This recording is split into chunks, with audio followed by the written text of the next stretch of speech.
លឹបសួរបងប្អូនទាំងគ្នាជួបនឹងខ្ញុំម្ដងទៀតហើយចាថ្ងៃនេះខ្ញុំចង់ចែករំលែកពីរបៀបធ្វើបង្អែមស្ងោរសណ្តែកខៀវបងនិយាយថាមានរសជាតិឈ្ងុយឆ្ងាញ់ឈ្ងុយដោយសារខ្ញុំលេងសណ្តែកចឹងមានរសជាតិឈ្ងុយមុននឹងមើលពីរបៀបធ្វើនិងគ្រឿងផ្សំសូមបងប្អូនជួយចុច Subscribe Channel របស់ខ្ញុំម្នាក់មួយផងដើម្បីទទួលបានវីដេអូពីខ្ញុំចាតែឥឡូវកុំឲ្យខាត់ពេលយូរយើងមើលពីគ្រឿងផ្សំនិងរបៀបធ្វើទាំងអស់គ្នាមកពីគ្រឿងផ្សំទាំងអស់គ្នាចានេះគឺសណ្តែកខៀវចំនួន8ខាំ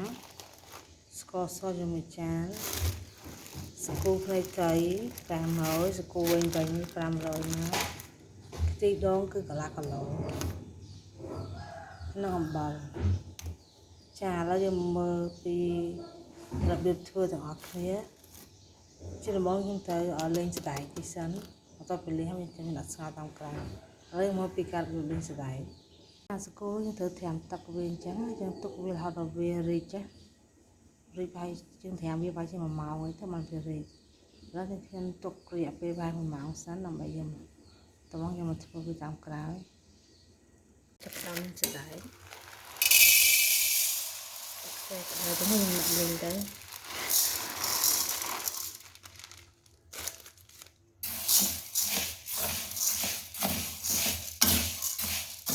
យើងលេងរហូតដល់សណ្តែកនឹងក្រហមណាស់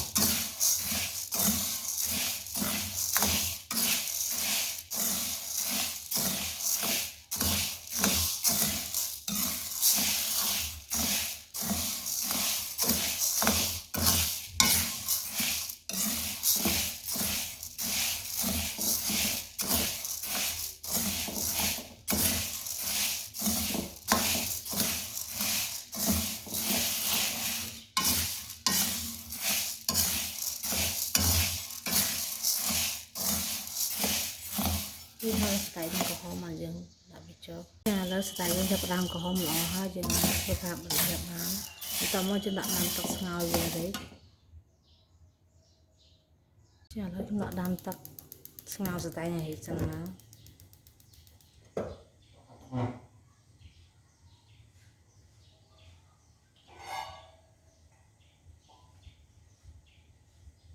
ហើយយើងរងចាំស្តែករីកសិនចាឥឡូវសណ្តែកយើងចាប់ផ្ដើមពុះហើយតែយើងទុកវារហូតដល់សណ្តែករីកតែយើងរងាស់ដល់សណ្តែកលេបហើយ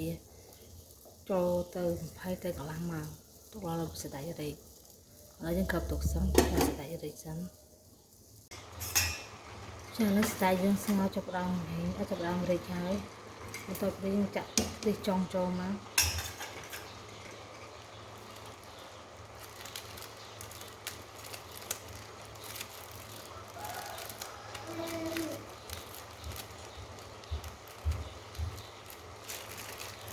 ហើយចាក់ទីចុងចូលមក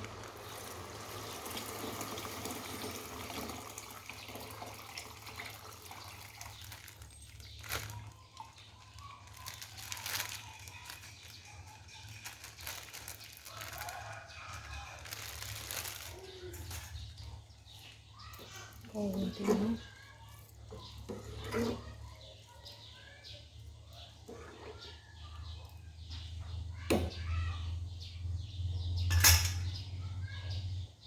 ហើយយើងគ្របវាសិនទុកឲ្យរពុះ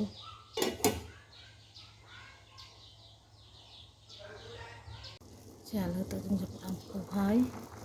យើងចាក់ស្គូចូលមក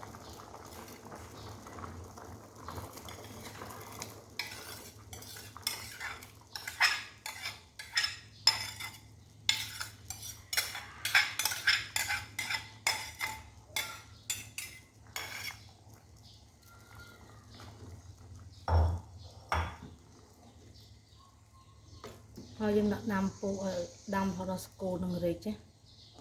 ដល់ពេលស្គរនឹងរីកពុះហើយយើងដាក់ស្ករចូលតាមក្រោយ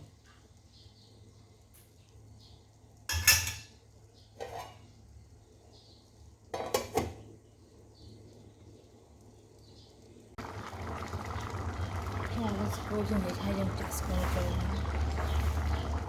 យើងចាក់ពាក់កណ្ដាលសិន ហ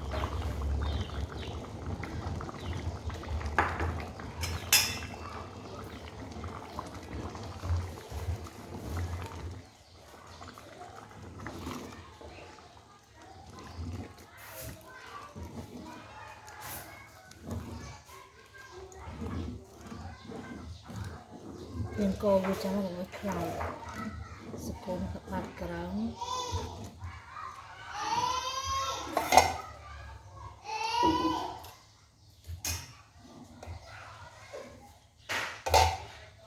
ចាស់ដាក់អំបិលបន្តិចដើម្បីផ្អែមល្អ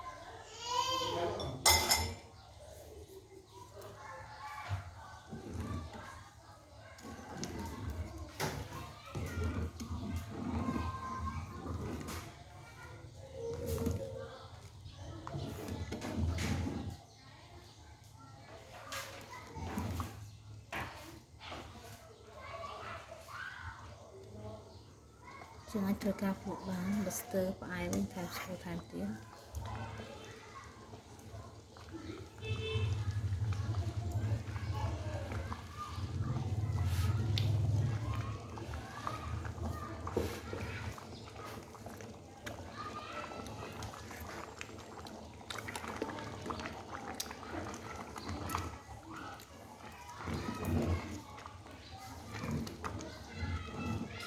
ចាប៉ុណ្ណឹងផ្អែមល្មមហើ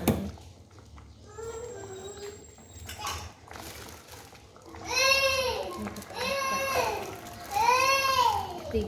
ទីដើមចូលមក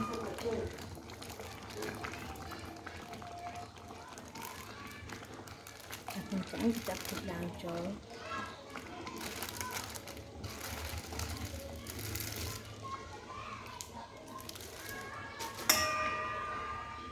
ហើយទុកវាមកពុះសិនណាជិះទុកវាមកពុះចាំពេលវាពុះចាំយើងបិទហ្គាស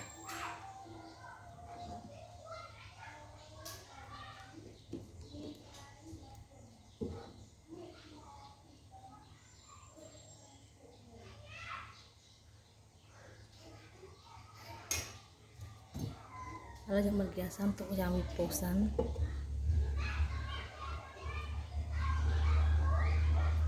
សូមទៅយកបិទខ្មៅវាចាប់ហើយចាប់ពោះចាឥឡូវបង្អែមយើងចាប់ផ្ដើមពុះហើយយើងបើកមកចាពុះហើយឥឡូវយើងធ្វើការបិទហ្គាសបានហើយ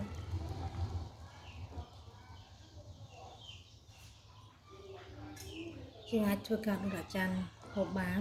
ឆ្អិនហើយបង្អែមស្ងោរស្ដាយយើងបានធ្វើឆ្អិនហើយដុតចានបាន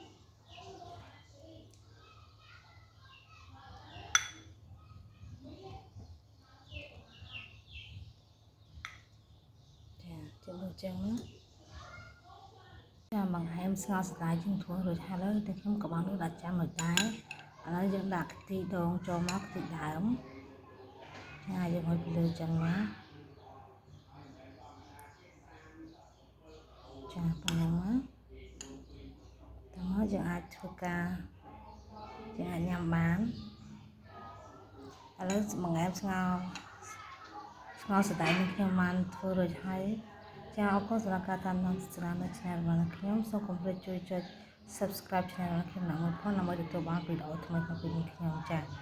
ជាបើមានចម្ងល់អាច comment សួរនៅខាងក្រោមបាន